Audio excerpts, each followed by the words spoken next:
What's the difference between prayer and meditation? They're different flavors of the same thing. Prayer is, in its essence, a dialogue with God.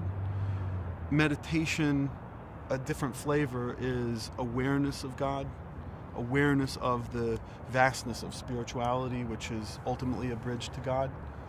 But the dialogue is about feeling the presence of God as well. So at the core, they are similar, but the concept of a dialogue is there's a greater intimacy there.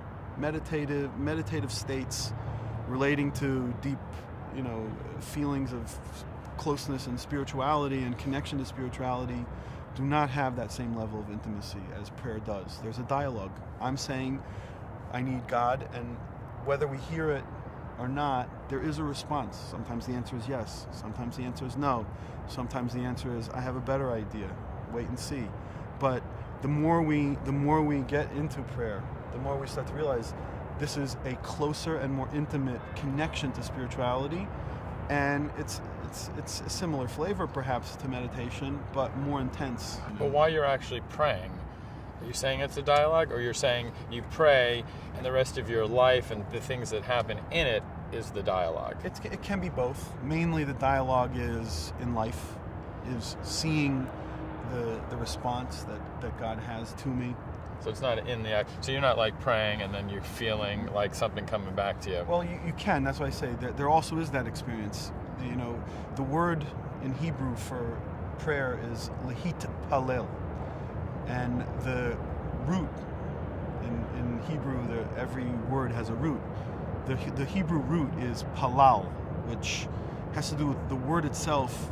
If you take a look in Scripture throughout, you'll find that word in Hebrew represents the concept of judgment.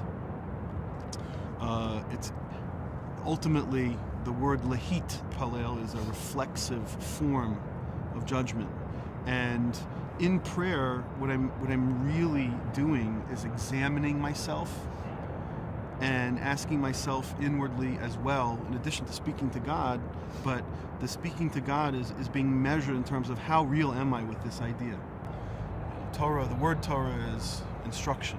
Torah is instructions for living. It's how we take this spiritual consciousness, spiritual awareness that we have at this moment now, and translate it into an ongoing experience in our life, in our living day to day. That's what it's about. Right. It is available.